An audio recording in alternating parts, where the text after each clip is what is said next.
Mom, sis, and grandma, you're family, so I expect a $30,000 wedding gift from each of you. Oh, but don't invite grandma to the wedding. It's just a hassle to make accommodations for someone in a wheelchair. I couldn't believe what sis was saying. It gave me a headache. Grandma, who sis said shouldn't come to the wedding, is like a mother to us. Moreover, grandma's need for a wheelchair is entirely sis's fault. I couldn't believe it. I couldn't even think of her as my sister anymore. My name is Jessica. Growing up, my sister Chloe and I had a rough time. Dad was a violent drunk. Mom always took the brunt of it, trying to protect Chloe and me. It was heart-wrenching to see Mom with bruises all over. Dad was like a storm every time he came home. He would go on a rampage, turning everything upside down. Chloe and I spent our childhood huddled in a corner, waiting for the storm to pass. As you might expect, our parents eventually divorced. Dad was furious when the divorce came up, but Mom somehow managed to go through with it. Custody went to Mom, so Chloe and I ended up living at Mom's childhood home. That's when Chloe, Mom, Grandma, and I started living together. Grandma is incredibly kind and showered us with love to heal our emotional wounds. Because Mom was working full-time, Grandma took care of most of the household chores. She cooked our favorite meals, taught us the names of the flowers in the garden, and instilled good manners in us. I can't thank Grandma enough, so I couldn't understand Chloe's gradual change of heart. Around the time she hit her rebellious phase, Chloe started to change.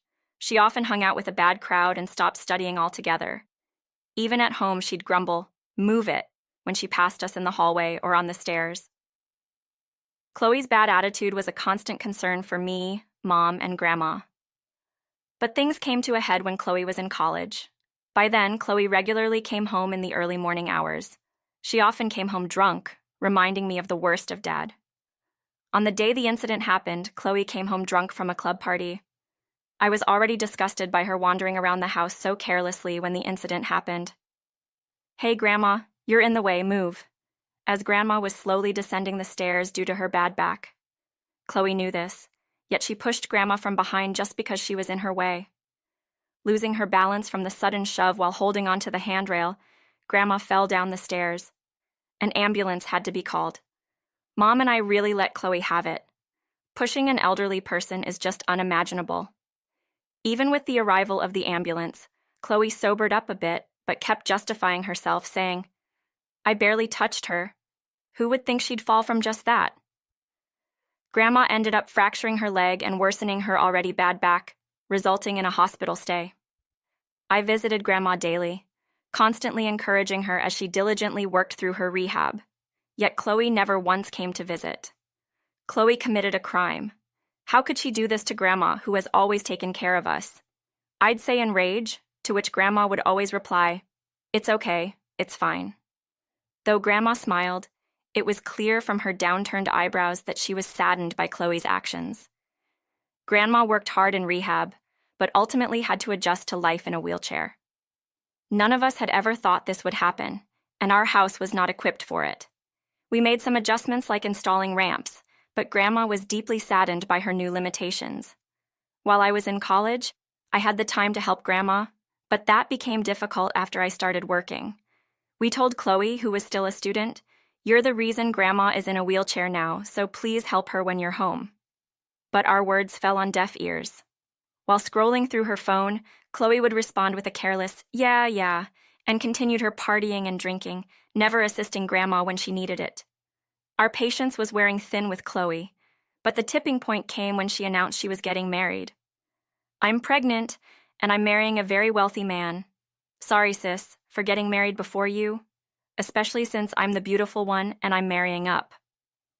Looking down her nose at me, Chloe starts talking about her dream wedding, a far-off look in her eyes.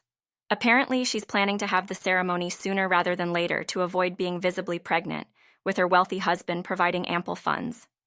Chloe boasts that she can have the wedding of her wildest dreams. I'm wearing a princess-like dress for the wedding. I'm planning a lot of surprises, and I'm going to go all out with the food. So, Mom and Sis, you should feel grateful I'm even inviting you. While I find Chloe's behavior intolerable, she is my sister. I was genuinely happy for her marriage and pregnancy, but being told to be grateful for an invitation was off-putting. Furthermore, Chloe only mentioned Mom and me, completely omitting Grandma.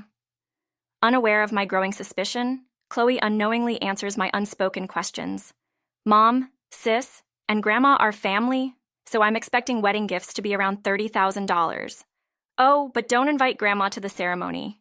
It's a hassle to accommodate someone in a wheelchair, you know. I couldn't believe the nerve of my sister Chloe. I knew she was out of line, but this was just too much. The amount she expected for a wedding gift was outrageous, and most shocking of all, the idea of not inviting Grandma to the wedding was unthinkable to me. Grandma stepped in to take care of us when Mom was swamped at work. She raised us with so much love. To treat Grandma like she's a burden, and to think Chloe was the one who pushed Grandma down the stairs, leading to her being wheelchair-bound. Grandma has been saying how she feels like a burden since then. Chloe's words must have cut her deep. For Grandma, who's often felt down since becoming wheelchair-bound, thinking she's a burden to everyone, Chloe's words would have been tough to hear. Though Grandma said congratulations to Chloe, her usually kind smile was tinged with sadness. I couldn't stand it anymore. A surge of anger bubbled up from within, an anger that had been simmering ever since Grandma was pushed down the stairs. That was the moment I decided I was done considering Chloe my sister. All right, make sure you get a proper wedding gift. You better wear something nice, or you'll make my fiancé's high-profile guests look bad, Chloe said. With that, she wheeled out a large suitcase from her room and left the house as if she owned the place, completely ignoring Mom's angry shouts. I'm so happy to finally get out of this old, dirty house, she said, filled with spite, and left, waving her hand. Mom and Grandma were stunned for a moment, but I was burning with a desire for revenge. I shared my plan with Mom and Grandma, and although they were shaken, after all, Chloe is Mom's daughter and Grandma's granddaughter, if they disagreed, I was going to try to talk them out of it. But they thought about it for a minute, and then nodded. We need to set her straight once and for all, Mom said, filled with regret about her parenting. Grandma reassured her. You were an excellent mother. It's my fault Chloe turned out this way. Seeing the two of them so hurt only fueled my determination for revenge even more. Months later, the day of Chloe's wedding arrived. Since it was a day off, I was enjoying a cozy tea time at home with a book. I looked at the clock and noticed that Chloe's wedding had already started. Grandma had even baked cookies to go with the delicious tea, making for a truly serene day off. Just then, both my and Mom's cell phones and the home line began to ring. Frustrated by the relentless calls, Mom was about to answer the phone, but I stopped her. It's not her battle to fight. It's my revenge as the older sister. Hey, sis, why aren't you at the wedding? Mom's not here either. What's going on? None of my friends are here either, so my guest seats are empty. I responded calmly to Chloe's teary voice. Do you really think Mom and I would support someone who doesn't appreciate Grandma, who has been so good to us? We all warned you multiple times about your behavior, but you ignored us. So we decided to ignore your requests. We're not coming to the wedding, and we're not sending a gift. You're lying.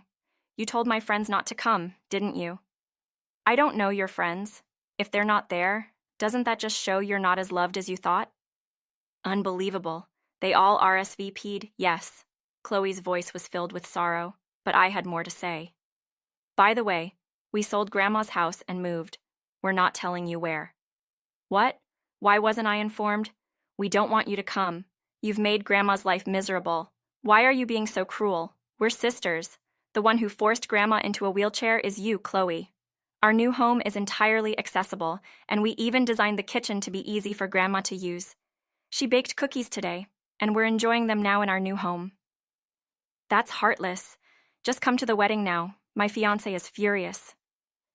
Well, brace yourself for more embarrassment then. What do you mean?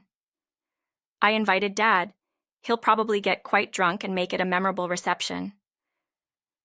We haven't seen Dad since the divorce.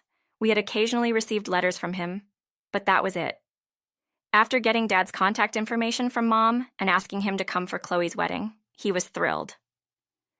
Great news, sounds like there'll be plenty of booze. He was looking forward to it, so Dad would surely liven up the reception. Please stop this. I'm tired of talking to Chloe. I pretended the call was breaking up and hung up. I blocked Chloe's number and even unplugged our landline to stop her calls. Days later, the landline rang. It was Chloe crying. "Help me," she said. "What happened?" "Everything's a mess," she sobbed. She then proceeded to tell me how her reception turned out. Dad's drinking problem was as bad as ever. It seems he caused a scene at the wedding reception. He grabbed the microphone from the DJ and went on an uninvited rant about how lonely he felt about his daughter's marriage. He sang a song and even tripped while drunk, crashing headfirst into another table. Chloe's husband, being a CEO, had many business partners at the wedding who were completely disappointed by Dad's actions. Several people even left, saying they felt uncomfortable. Unsurprisingly, the husband and his family were furious. Chloe seemed to be under attack from all sides, but then an even bigger issue emerged. Turns out, Chloe wasn't actually pregnant. Chloe, who hadn't been focused on her studies, seemed to think it was okay to later claim she had a miscarriage. She lied to her husband, claiming to be pregnant to elevate her social standing. Her husband became suspicious when Chloe's belly didn't grow, and upon investigating, he quickly uncovered her lie. Between Dad's antics at the wedding and her own dishonesty, Chloe's husband was understandably furious. Divorce is now on the table, and she's even facing demands for financial compensation in the divorce proceedings. Chloe, who had never really worked a day in her life, has almost no savings. She found herself in a difficult situation, kicked out of the house by her husband and with nowhere to go. After hearing Chloe's whole story, I felt sympathy and said, "Wow, that's really a tough situation." Chloe cried, "So help me, sis." But I felt nothing. I realized on that call that Chloe and I are not truly sisters. "I'm not your sister anymore. I have no intention of helping you. And if Mom and Grandma are swayed by your tears, I'll do everything to stop them from supporting you. Live your own life." "Why won't you help me with that?" Chloe pleaded. "I said goodbye," I replied, and hung up the phone on a crying Chloe. Afterward, I suggested that we didn't really need a landline phone anymore since we all have mobile phones. Both Mom and I have blocked Chloe's number, severing ties with her completely. Rumor has it that Chloe is now leading a life soaked in alcohol, struggling to make payments for the financial compensation demanded in her divorce. Maybe she really did inherit Dad's bad traits. As for me, Mom, and Grandma, the three of us are living peacefully in our accessible home. Grandma can now do many things she couldn't do before. She can cook her favorite meals and do laundry, and she shows a brighter smile, feeling that she contributes to the family. Mom's job is still demanding, but she seems a bit more relaxed now that Chloe, the problematic child, is out of the picture. As for me, without the constant worry about Chloe potentially hurting Grandma, I can focus better on my work. My hard work has been acknowledged, and my superiors see a bright future for me. While taking